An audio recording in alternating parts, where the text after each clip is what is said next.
Bienvenidos y bienvenidas a Técnicas de Estudio. Hoy veremos el subrayado y las palabras clave. Comencemos con el subrayado. Una de las tareas necesarias para estudiar un texto es identificar la información principal. El subrayado permite destacar esa información visualmente y ayuda a recordar y a repasar las ideas principales. En esta tarea es recomendable usar distintos colores. ¿Alguna vez te preguntaste por qué los resaltadores vienen en paquetes de 3 o 4 colores? Se trata de una técnica universal de comprensión lectora, de síntesis, de análisis y de resumen. Con el primer color se resaltan los títulos y subtítulos, así se obtiene la estructura y organización del texto. Con el segundo color se resaltan las palabras desconocidas. Esto da pie al fichero del saber, anotando el significado de las palabras desconocidas. Con el tercer color se resalta la idea principal, que puede estar al principio, en medio o al final de un párrafo. Con el cuarto color se pueden resaltar las ideas secundarias, los datos y preguntas. Esto personaliza los textos a la hora de estudiar, evitando leerlos completos otra vez. ¿Por qué es conveniente resaltar los textos?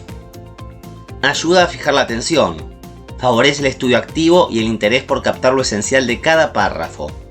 Se incrementa el sentido crítico de la lectura, porque se destaca lo esencial de lo secundario. Es indispensable para confeccionar esquemas y resúmenes. Favorece la asimilación y desarrolla la capacidad de análisis y síntesis.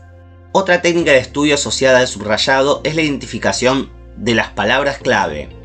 Para saber qué fragmento subrayar, es útil reconocer las palabras clave, que son las que enuncian los conceptos centrales. En general, las palabras clave se relacionan con el vocabulario específico de la disciplina a la que se refiere un texto. Como recurso de estudio, las palabras clave son las que se vinculan con el tema del texto y le otorgan unidad.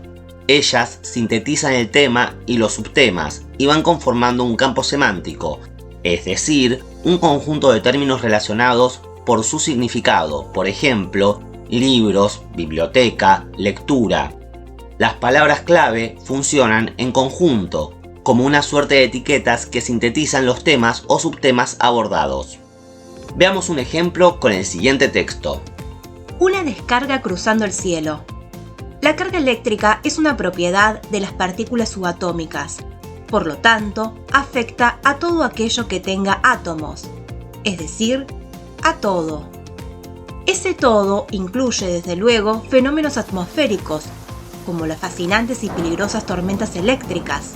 Si en una historieta de Marvel los villanos quedan atrapados en una tormenta eléctrica, entonces saben a ciencia cierta que están enfrentando a la temible Ororo Munroe, alias Tormenta. ¿Cualquier tormenta común y corriente podría ser eléctrica? En todos los momentos de la tormenta hay actividad eléctrica, pero se manifiesta en forma de descargas cuando supera el voltaje de ruptura del aire, es decir, cuando los electrones de la nube tienen la energía suficiente como para cruzar el aire y llegar al suelo. Si consideramos que el aire es un muy mal conductor de electricidad, entendemos que el valor en voltios de este umbral es muy alto y que depende, además, de la altura a la que se encuentran las nubes tormentosas. Cuando suceden esas descargas, la energía se disipa en forma de luz, relámpago, sonido, trueno y electricidad, rayo. Evidentemente, la razón del poder mortal de un rayo radica en su potente voltaje. Eso explicaría por qué Tormenta recurre a los rayos cuando enfrenta enemigos muy poderosos o resistentes. Sin embargo, cada tanto, y bajo circunstancias que suelen involucrar un piso mojado o lluvia, algún personaje se electrocuta y pasa a mejor tinta. ¿Por qué sucede esto? Los cuerpos de los animales ofrecen resistencia al paso de la electricidad.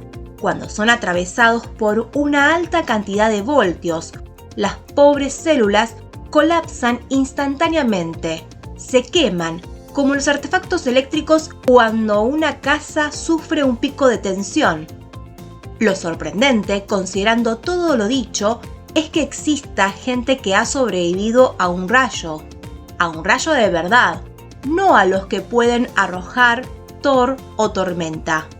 Quienes han sobrevivido a una fulguración, así llaman los médicos a los accidentes provocados por los rayos, recuerdan haber sentido un sonido seco y corto, u olor a quemado. Lo más frecuente es que la electricidad no penetre en los cuerpos y que sea la piel la que más sufra, pero si la electricidad llega al corazón, suele sobrevenir un shock cardiorrespiratorio. Tal vez consuele saber que los casos fatales alcanzan apenas al 15% del total de las fulguraciones. Ahora analicemos el subrayado. Primero, con el color rosa se resalta el título Una descarga cruzando el cielo. Segundo, con el color naranja se resaltan las palabras desconocidas, como partículas subatómicas, átomos, electrones, umbral, colapsan y fulguración, que al comprender su significado veremos que forman parte de las palabras clave, como trueno, rayo, etc. Tercero, con el color verde se resaltan las ideas principales, que aparecen distribuidas en los párrafos del texto, entre ellas la del primer párrafo que anuncia el tema a tratar sobre la problemática de la carga eléctrica en las tormentas.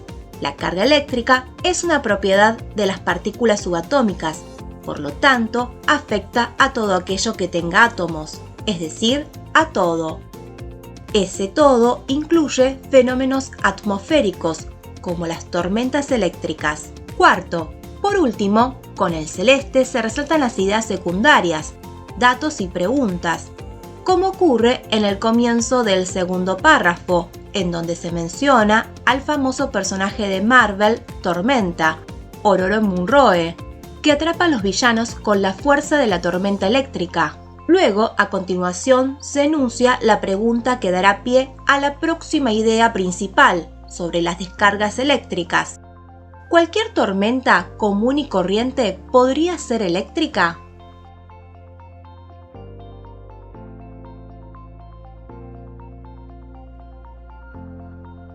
Bien, espero que les haya servido estas técnicas para estudiar.